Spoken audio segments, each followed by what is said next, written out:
Hello दोस्तों, आज हम लेसन नंबर 3 का पार्ट 1 बताएंगे। लेसन 3 है दो चर वाले रैखिक समीकरण।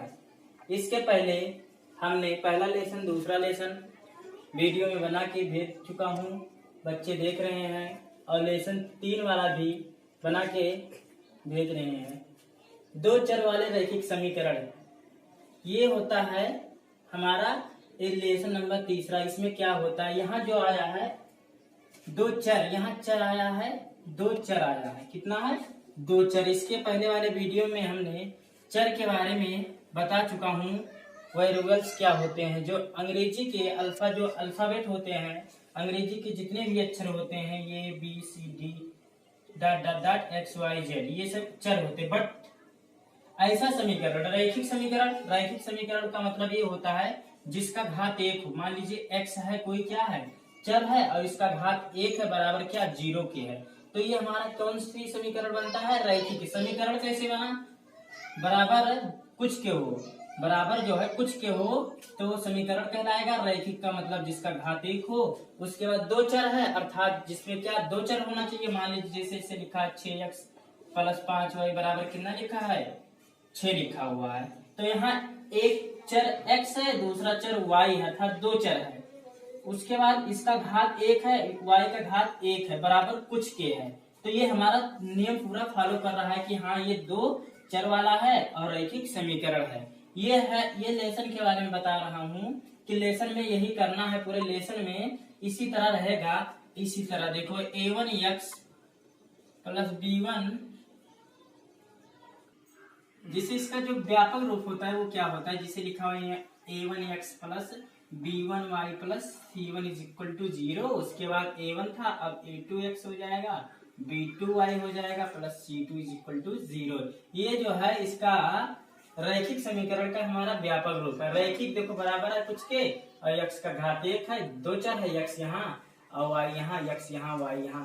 a का मान यहाँ a का मान, यहाँ a2 का मान बदलता रहेगा, यहाँ b1 b2 का मान बदलता रहेगा। यही हमारा दो चर वाले रैखिक समीकरण का व्यापक रूप होता है। लिखना चाहते तो लिख लो, क्योंकि ये आता नहीं है, लेकिन दिमाग में बैठाना होगा कि कहाँ कैसे होता है। जिसे और उसके बाद होता है क्वेश्चन नंबर, देखेंगे क्वेश्चन नंबर 1 क्या कह रहा है, उसके बारे में समझेंगे। प्रश्नावली 3.1 का पार्ट नंबर 1 है। आप सभी लोगों की इतना बढ़िया से प्रिपरेशन इसका कर लीजिए कि इसे देखते हुए हमारा हो जाना चाहिए कि हाँ ये जो क्वेश्चन है इस तरह इस विधि से ये हमारा लगेगा। इतना अपने दिमाग को ग्रोथ कर लो, क्योंकि लॉकडाउन के दौरान हो सकता है 2-3 महीना हो सकता है छुट्टी ही रहे, क्योंकि जो मरीजों की संख्या बढ़ रही है और बढ़ने की वजह से लॉकडाउन और अधिक दूरी तक जा सकता है। तो इसीलिए आप थोड़ा मेहनत करिए और घर पे खूब पढ़ाई करिए, क्योंकि जब स्टार्ट हो जाएगा तो कम ही समय में आप सभी लोगों को ज्यादा मेहनत करना पड़ेगा। इसीलिए आप सभी लोग मेहनत ज्यादा करिए। देखिए प्रश्नावली 3.1 पहला क्वेश्चन क्या है। पहला क्वेश्चन है, देख लीजिए।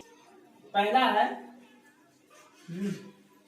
अमिताभ अपनी पुत्री से कहता है, कोई अवतार व्यक्त है, अपनी पुत्री से कहता है, अमिताभ अपनी पुत्री से कहता क्या है, 7 वर्ष पूर्व मैं तुमसे 7 गुनी आयु का था, अब से 3 वर्ष बाद मैं तुमसे केवल 3 गुनी आयु का रह जाऊंगा।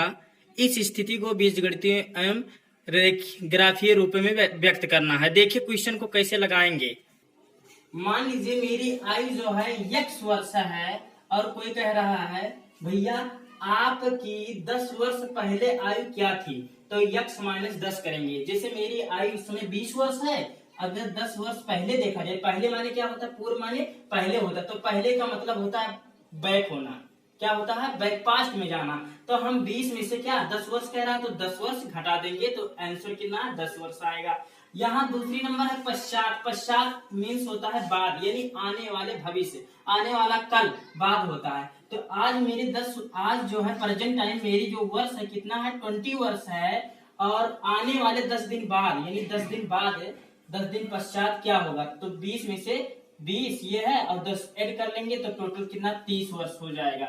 ये आप सब लोगों को कॉन्सेप्ट है, दिमाग में बैठाना होता है कि पूर्व माने पहले यानी घटाना है, और बाद माने पश्चात माने बाद, मीन्स जोड़ना, ऐड करना होता है। तो आप सब लोग दिमाग में बैठा लीजिए ये सब चीज कि पूर्व माने पहले होता है और पश्चात मीन्स क्या होता है, बाद होता है, तभी क्वेश्चन लग पाएगा, अन्यथा नहीं लग पाएगा।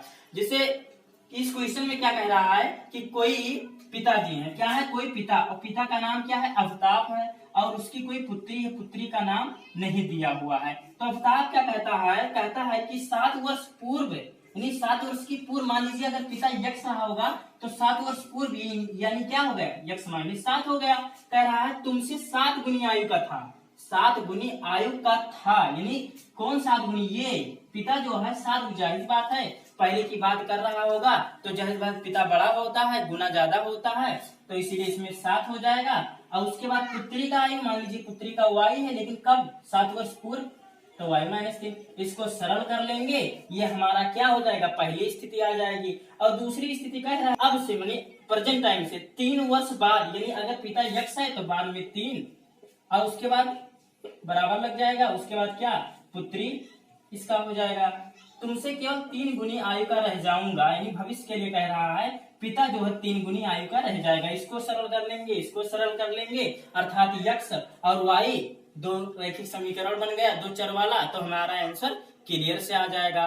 क्या करना है, इसको बीजगणितीय के रूप में दर्शाना है, बस वही हमारा आंसर हो जाता है। देखो कैसे करते हैं, मानना पड़ता है, जो अभी समझाए थे वही सब लिख दिए हैं कि अफ्ताब की जो वर्तमान आयु यक्ष है और उसके पुत्री की वर्तमान आयु कितना है, वाई वर्ष है। उसके बाद परंतु 7 वर्ष पहले, यानी पहले की बात कह रहा है, तो क्या था देख लो, क्रमशः यक्ष माइनस 7 हो जाएगा और वाई माइनस 7 हो जाएगा।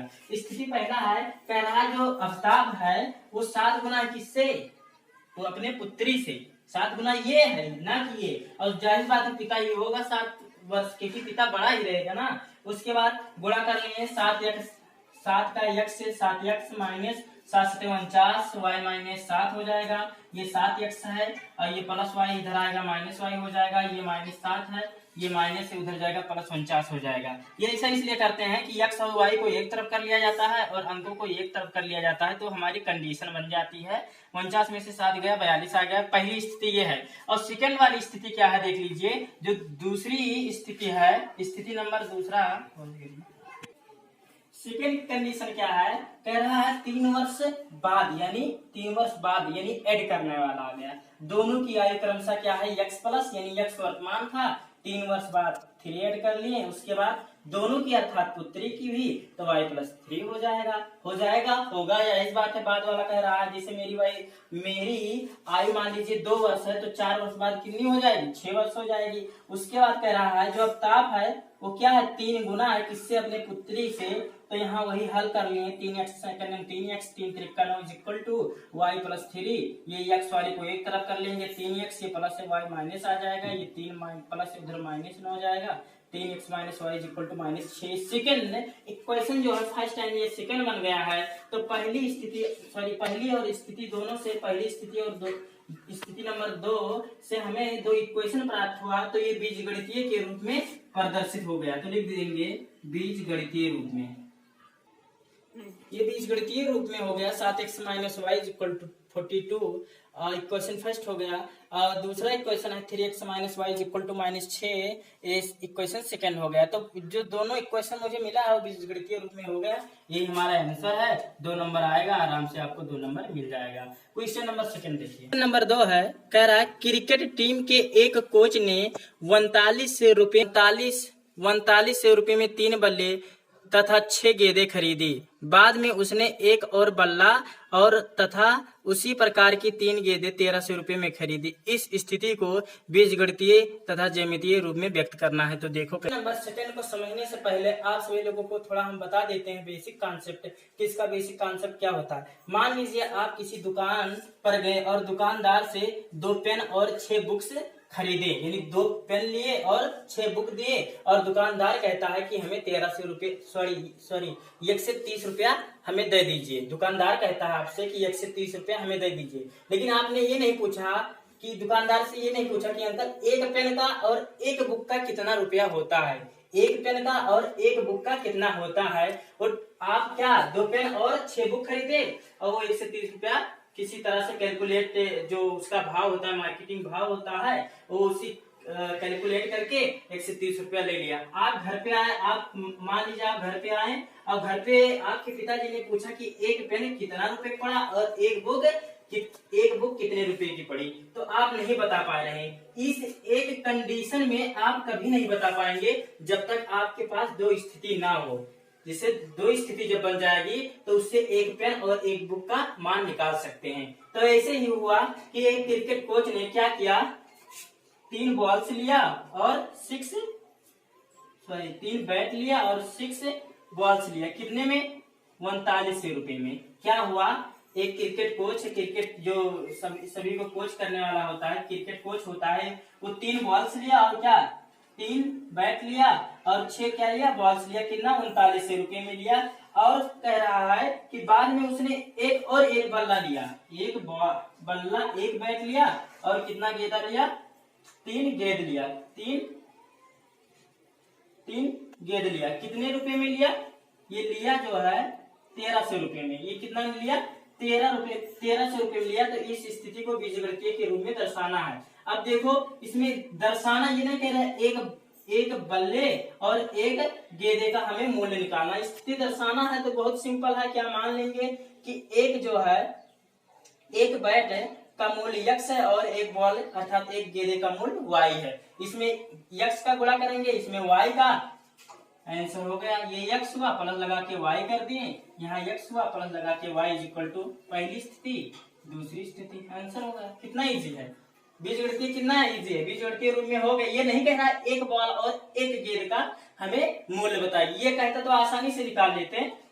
इसमें नहीं कहा है केवल बीजगणितीय, बस यही आंसर हुआ। लेकिन इसको कैसे लगाते हैं क्लास यूपी बोर्ड में कैसे लगाते हैं, वहाँ जब परीक्षा देने बैठते हैं तो वहाँ देखते हैं, एग्जामिनर ये देखते हैं, जब चेक करते हैं कि बच्चों ने कैसे लगाया, क्या माना पहले, उसके बाद किसमें कैलकुलेट किया, किसमें x रखा, किसमें y रखा, उसी के अकॉर्डिंग आपको 2-3 नंबर जो भी आता है उसमें मिल जाता है आप सभी लोगों को। ये नहीं है ऐसे हमारी तरह कर दे मुजबानी तो हो गए, इस तरह नहीं करने पर मिलेगा। आप जो होता है वो विधि होता है उसी तरह से लगाएंगे। देखो कैसे लगाते हैं, बहुत ईजी है। जैसा कि जो लिखा हुआ है आप सब समझ गए होंगे कि क्या है इसमें। माना एक बल्ले की कीमत x रुपया है, क्या है, x रुपया है, और तथा एक गेंद की कीमत y रुपया है। 3 क्या कह रहा है, बल्ला, यानी 3x हो जाएगा। जिसे हम क्या 5 केजी चीनी लेंगे और 40 रुपया किलो, तो गुणा नहीं होता है, 5 चौका 20 यानी 200 रुपया उस दुकानदार को हम देंगे। 3x प्लस 6 गेंद था, 6y इज इक्वल टू 39 से 3 कॉमन कर लेंगे तो 1x बच जाएगा, और 3 जब कॉमन करेंगे तो 2y, तभी तो 3 दूनी 6 होगा, और 3 जब बाहर आएगा तो 39 से बटे 3 हो जाएगा, 3 निकलने 3, 13 3 वही लिख दिए 13। स्थिति सेकंड है, एक बल्ला, क्या कह रहा है, एक बल्ला और 3 गेंद बराबर 13 से, अतः बीजगणितीय रूप में x plus 2y is equal to 13 से तथा x plus 3y is equal to 13 से। दोनों स्थिति जो आई है वही हमारा आंसर हो जाता है। आपको दो नंबर आसानी तरीके से मिल जाएगा। बट आप सभी लोगों को एकदम प्रिपरेशन करना है, इसको क्या बार बार लगाना है तभी हो पाएगा, ये नहीं है तो बहुत ईजी है। ओवर कॉन्फिडेंस, हमारे जो यूपी के लोग हैं ओवर कॉन्फिडेंस में होते हैं, अब अक्सर हमारे गांव के लोग हैं, अक्सर हमारे गांव के लोग जो हैं, बच्चे जो छोटे छोटे हैं वो ओवर कॉन्फिडेंस, अरे सर जी हो गया। क्वेश्चन नंबर सेकंड, थर्ड देखो। थर्ड है, कह रहा है 2 केजी सेब और 1 केजी अंगूर का मूल्य किसी दिन 160 रुपया था। 1 महीने बाद 4 केजी सेब तथा 2 केजी अंगूर का मूल्य 300 रुपया हो जाता है। इस स्थिति को बीजगणितीय तथा ज्यामितीय रूप में व्यक्त करना है। बहुत इजी है क्वेश्चन नंबर 1। और तो कमेंट में डाल के पूछिए, सर नहीं लग रहा है तो आप बता दीजिए, तो हम नेक्स्ट वीडियो में इसको बताएंगे। अब नेक्स्ट वाले वीडियो में पार्ट नंबर इसका जो बनेगा, प्रश्नावली 3.2 कितना 2 आएगा, उसका जो पार्ट नंबर बनेगा 3.2 का जो पार्ट नंबर 1 आएगा। ये जैसे प्रश्नावली 3.1 का पार्ट 1 हुआ, वैसे 3.2 का हो सकता है ज्यादा क्वेश्चन हो तो 2-3 पार्ट में बना के भेज देंगे। तो 3.2 का जो पार्ट होगा उसमें बढ़िया से समझाएंगे और नेक्स्ट वीडियो में 3.2 के बारे में बताएंगे। अगर क्वेश्चन नंबर 3 नहीं लग रहा है तो डिस्क्रिप्शन में हमारा नंबर दिया हुआ है, अथवा ये कमेंट में आप इसको पूछ सकते, सर नहीं लग रहा है तो बता दीजिए, तो बता देंगे। Thank you class, next video में फिर मिलेंगे।